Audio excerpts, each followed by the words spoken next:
चला कि हमें यहाँ कर बचाकर लाने में अदम्य वीरता दिखाई किसने। तब अशोक परमार को कहा, अशोक परमार हम आपके कार्यों से बड़े प्रसन्न हुए और आपको वंशानुगत रूप से बिजोलिया की जागीर प्रदान करते हैं। समझ में आया कि नहीं आया? ध्यान रखिएगा। नेक्स्ट लिख लिया सभी ने? अब समझा दूं? अरे समझा दूं क्या? अब सुनो और समझो स्टूडेंट, क्या हुआ और क्या नहीं हुआ।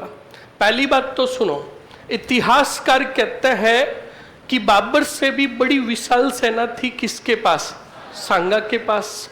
और बाबर एक विशेष युद्ध पद्धति के तहत लड़ने आया था। उसके पास जो पद्धति थी वो थी तुलुगमा पद्धति। कौन सी पद्धति? अब आपको यहाँ पर इतना ही सीखना है कि बाबर ने इस युद्ध में तुलुगमा पद्धति अपनाई और बाबर ने ये पद्धति सीखी थी उज्बेगों से। किससे? इस पद्धति में क्या हुआ करता था, सेना जो हुआ करती थी सैन्य दल बनाकर, पंक्तियां बनाकर युद्ध लड़ा करती थी। क्या बनाकर? पंक्तियां बनाकर युद्ध लड़ा करती थी। तो सुनना और समझना, बाबर की सेना लड़ रही थी और सांगा की सेना वही परंपरागत युद्ध लड़ रही थी, हरावल बाग, मध्य भाग और चंदावल बाग।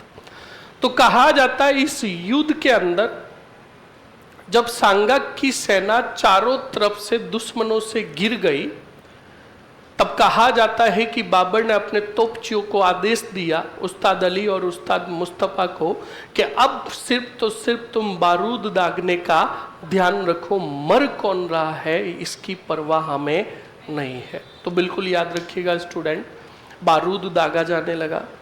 उस समय सांगा मध्य भाग में लड़ रहे थे। कौन से भाग में? कहा जाता है कि जब सांगा मध्य भाग में लड़ रहे थे, पहले हाथी पर बैठकर युद्ध घोड़े पर पहले युद्ध लड़ा, और घोड़ा जब घायल हुआ तब वो किस पर बैठे? हाथी पर। और हाथी पर बैठकर युद्ध लड़ रहे थे। इतिहासकार आप पढ़ते भी हो कि 80 से अधिक घाव लगे। किसको? सांगा को। इन 80 से अधिक घावों में एक हाथ कट गया, एक पैर कट गया, और जो आंख क्षतिग्रस्त हुई थी उत्तराधिकारी संघर्ष के दौरान वो पूरी आंख चली गई। फिर भी सांगा इस युद्ध को हाथी पर बैठकर जारी रखा, युद्ध लड़ा जा रहा था।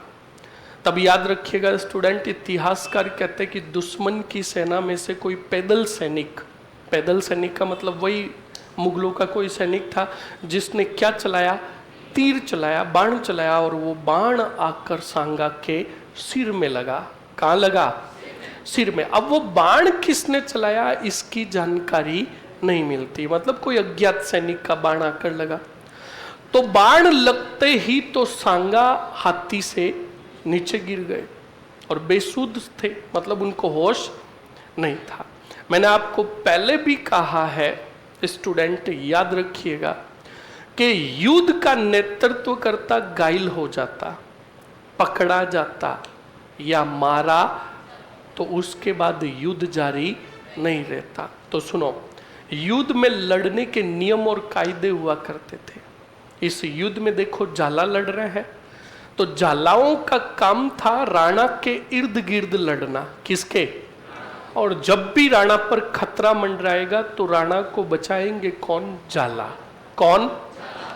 तो बताओ, राणा के तीर लगते ही वो मूर्छित होकर गिरे, तब जाला अज्जा और जाला सज्जा अपने सैनिक लेकर आए और सांगा के चारों तरफ सुरक्षा कवच बना लिया।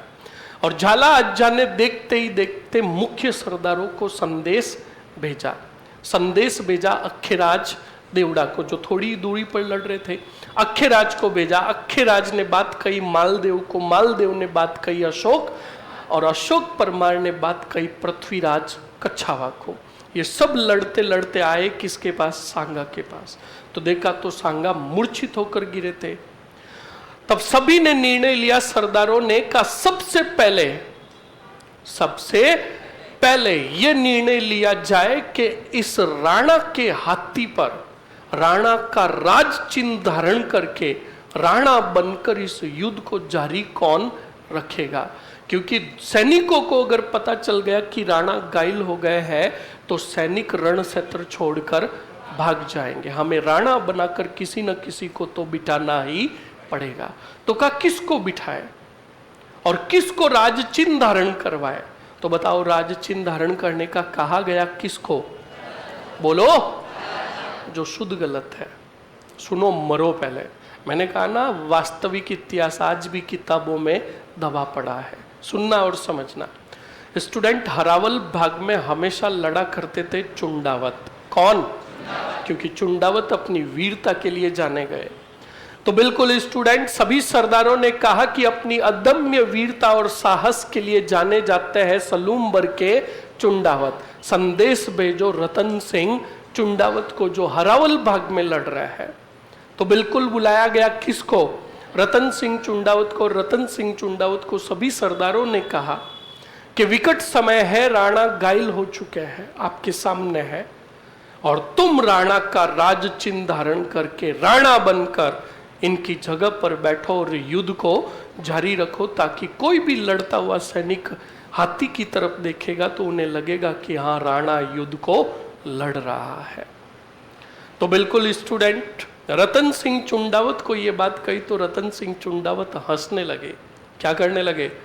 हंसने लगे। और हंसते हुए सरदारों को कहा कि सरदारों, तुम ये बात मुझे कैसे कह सकते हो राज चिन्ह धारण करने की? मैं इस राज चिन्ह को धारण नहीं कर सकता। तो सब ने बिल्कुल घिनौनी नजर से देखा किसको? रतन सिंह को। का रतन सिंह, विकट समय है और आज तुम अपने कर्तव्य से पीछे खिसक रहे हो। तब रतन सिंह चुंडावत ने कहा कि हम चुंडावत है, अपने कर्तव्य से पथ से कभी भी पीछे नहीं हटते, पर शायद तुम भूल रहे हो कि हमारे वंशज चुंडा ने, किसने? राज सिंहासन और राज चिन्ह त्यागा है, और तुम हमें ही कह रहे हो कि वो राज चिन्ह धारण करो। जब हमने त्याग दिया है तो राज चिन्ह धारण करे, तो चुंडा के दिए हुए वचन को त्याग, मतलब वो टूट जाए। हम ये राज चिन्ह धारण नहीं कर सकते, पर वचन देते हैं जो भी राज चिन्ह धारण करेगा उसकी सुरक्षा का जिम्मा हमारा। जब तक रतन सिंह चुंडावत जीवित है तब तक दुश्मन उस तक पहुंच नहीं पाएगा। तो बिल्कुल सरदारों ने कहा, यार ये बात तो हमारे मन में आई नहीं। चुंडा जो हुए उन्होंने राज सिंहासन त्यागा था, भीष्म प्रतिज्ञा की थी, और उन्होंने कहा ना, मैं और मेरे वंशज कभी भी मेवाड़ के राज सिंहासन की दावेदारी नहीं करेंगे, और ये मैं भीष्म जैसी प्रतिज्ञा लेता हूँ। अब काफी छोरे कहते हैं कि सर जी, चुंडा तो आज जीवन कुंवारे रहे, जूते पड़ेंगे तुम्हारे। उन्होंने आज जीवन राज सिंहासन त्यागने की प्रतिज्ञा ली थी, ये बात ध्यान रखना। तो बिल्कुल स्टूडेंट, सिंहासन ये बात कही तो सरदारों ने सबने कहा कि हमें माफ कीजिए, हमारी मन से ये बात निकल गई थी। तब कहा कि तब ये राज चिन्ह धारण कौन करेगा?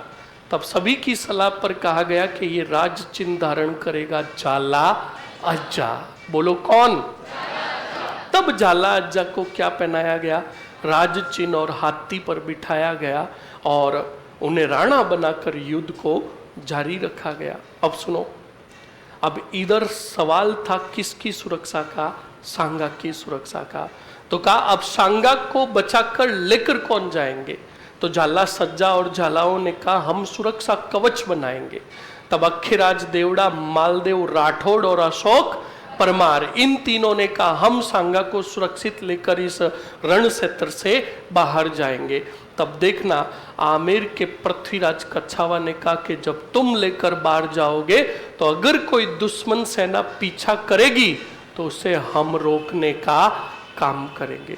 रण क्षेत्र में जब युद्ध होता था तो हर योद्धा अपनी वीरता का परिचय देना चाहता था। वहां पर मौत से नहीं डरते स्टूडेंट। और देखना अभी उदाहरण, जब मालदेव राठौड़, अखेराज और अशोक परमार लेकर गए किसको? सांगा को, तो बिल्कुल मुगल सैनिकों की एक टुकड़ी पीछे पड़ गई। किसके? इन योद्धाओं के। तब बीच में आया कौन? पृथ्वीराज कच्छावा। पृथ्वीराज कच्छावा अपने सैनिकों सहित लड़े और उन मुगल सैनिकों को मौत के घाट उतारा और खुद भी घायल हुए। कुछ तो कहते हैं इस युद्ध में ही मारे गए। और कुछ कहते हैं कि मतलब घायल हुए और घायल अवस्था में पहुंचे कहां, आमेर, और आमेर में कुछ ही दिन जीवित रहे और फिर इनकी क्या हो गई, मृत्यु। तो मृत्यु का कारण तो कौन सा, युद्ध बना खानवा। ये थी अदम्य वीरता योद्धाओं की। वचन दे देते तो उस वचन से पीछे नहीं हटते। तो अब सुनो, अखेराज मालदेव और अशोक परमार सांगा को लेकर आए बसवा, कहा, और ये सभी योद्धा कांप रहे थे। क्या कर रहे थे, किससे, सांगा से। किससे, कि सांगा को जब होश आएगा तो इनका सामना करेगा कौन। ये बात ध्यान रखिएगा स्टूडेंट। तो सुनो और समझो अच्छे से क्या हुआ और क्या नहीं हुआ। सांगा को इतिहासकार जो कहते वही बता रहा हूं कि सांगा को जब बसवा में होश आया तो सांगा अपने एक पैर के बल पर खड़े हो गए थे और खड़े होकर का रण क्षेत्र में चलो और दुश्मनों पर हमला करो। पर जब उन्होंने चारों तरफ देखा तो उनको उनके ही सैनिक दिख रहे थे। तो उन्होंने कहा अपने सैनिकों को कि हम है कहाँ और युद्ध के परिणाम क्या रहे। तब सब ने कहा कि युद्ध में आपके सिर में आकर तीर लगा और आप घायल हो गए, हम आपको बचा कर लेकर आए हैं कहाँ, बसवा। तब स्टूडेंट कहा जाता है कि राणा सांगा को इतना भयंकर क्रोध आया था कि इतना क्रोध उनके योद्धाओं ने कभी भी नहीं देखा। और वो क्रोध सही मायने में देखे तो जायज भी था। क्यों गुस्सा किया, सुनना। राणा सांगा ने आखिरकार क्रोध करने के बाद उनकी आंखों में आंसू थे और सांगा ने कहा, योद्धाओं तुमने ये क्या किया। जिस योद्धा के नाम से दुश्मन सेना रण क्षेत्र छोड़कर भाग जाती थी, आज तुम उसे रण क्षेत्र से भगा कर लाए। दुश्मन हमेशा अपने इतिहास में यही लिखेगा कि राणा सांगा रण क्षेत्र छोड़कर भाग गया और भागना हमारी शान के परे है। रण क्षेत्र तो योद्धा का शयन कक्ष होता है। योद्धा उसमें रण विजय होता है या रण खेत हो जाता है। तुम मुझे वहां मरने देते, पर तुमने वहां से बचाकर यहां लाकर मेरे नाम पर तुमने कलंक लगा दिया। और वो एक तरफ से देखे तो ये सही है। तो बिल्कुल स्टूडेंट, राणा सांगा को भयंकर गुस्सा आ रहा था। तब सभी सरदार मिले और सभी सरदारों ने कहा कि राणा के गुस्से का सामना करना हमारे में हिम्मत नहीं है। जल्द से जल्द निर्णय लो कि इस स्थिति में राणा को नियंत्रण में कौन ला सके। राणा को नियंत्रण में कौन ला सके, राणा किसकी बात मान सके। तब कहा अब तो एक ही है जो राणा के नियंत्रण पर कंट्रोल कर सके। आप में से कोई बताएगा वो एक कौन? एक और कोई? सुनो, कहा इनको ले लो रणथंबोर। कहा? हाड़ी रानी कर्मावती के पास। किसके पास? जब हाड़ी रानी कर्मावती के पास सांगा को लाया गया और रणथंबोर के महलों में लेकर जा रहे थे, किसको? सांगा को। तो कर्मावती को पता चला तो कर्मावती दौड़ी दौड़ी आई किसके सामने? सांगा के सामने। देखा तो सांगा के शरीर पर काफी घाव लगे थे।